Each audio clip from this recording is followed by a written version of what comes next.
जी, खरमास का मुख्यतः कहा गया है कि इसमें अपने जो शुभ कार्य होते हैं, वो शुभ कार्य नहीं किया जाता। इसमें देवताओं के का जो है कि अपने को आराधना, पूजन आदि अपन कर सकते हैं, पर शुभ कार्य इसमें मना कहा जाता है, क्योंकि शुभ कार्य यहाँ पर संक्षिप्त होता है भगवान की आराधना, भगवान की शक्तियाँ कम कम होती है इस माह में।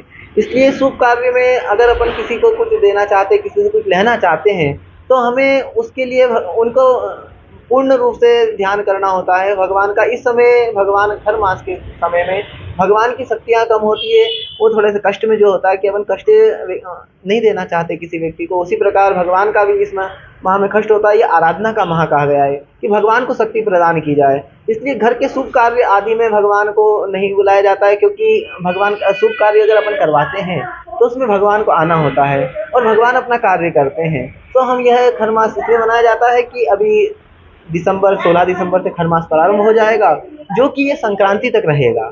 संक्रांति के बाद ही जो है शुभ कार्य प्रारंभ होंगे दोबारा।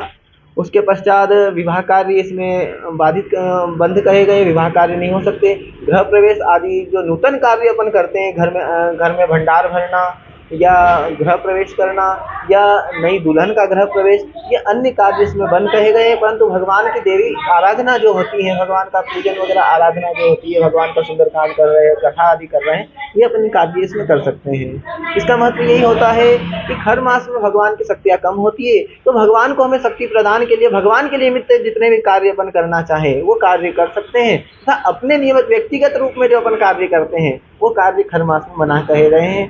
क्योंकि भगवान को भी अपना कुछ देना होता है, ये समय होता है कि भगवान को हम आराधना करें और भगवान को शक्ति प्रदान करें, क्योंकि भक्त से ही भगवान की महिमा होती है। इसलिए कुछ माह ऐसे बनाए जाते हैं, खरमास हो गया, मलमास हो गया, और कुछ दिन ऐसे होते हैं कि हमें भगवान की सेवा करना हो, क्योंकि हमेशा तो हम भगवान से मांगते हैं कि भगवान हमारे लिए कर दीजिए, हमारे लिए वो कर दीजिए, हमारे परिवार के लिए कर दीजिए, परंतु कुछ समय ऐसा निकालना चाहिए कि भगवान के लिए हमें कुछ कहा जाए। इसलिए माह का महत्व कहा गया है कि इसमें भगवान की आराधना आदि करना चाहिए। इसमें अत्यंत फल प्राप्त होता है भगवान की आराधना करने का, परंतु बाकी कार्य जो है अपन अपने व्यक्तिगत रूप में करते हैं।